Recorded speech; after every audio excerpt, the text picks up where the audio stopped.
Bali ngayon po unang gabi halos ng preparation kasi nung una parang unang weeks namin parang ulas parang tryout siya eh na nagbubuo pa lang ng team. So ngayon ang unang gabi so may mga kasama na kami, may mga dumating na trainer na may trainer kami parang dati rin yata ang player yun.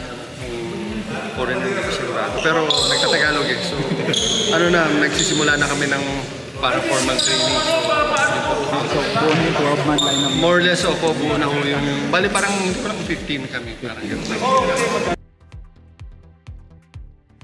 Opo, ano lang, kailangan pa namin, ano kasi, yung iba sa amin may mga trabaho, yung iba hindi naman palagi naglalaro. So ngayon may, ano na kami, consistent na schedule na practice. So medyo unti-unti makaka-catch up kami, may ilang buwan pa naman.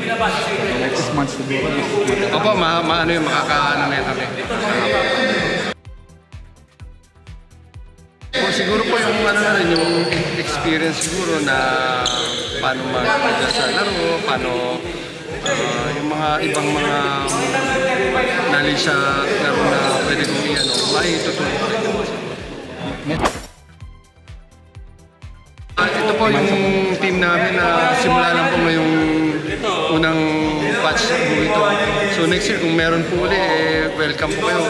Sana makasali rin kayo, makasama namin kayo sa 45 Up World Masters na basketball team po ng Pilipinas.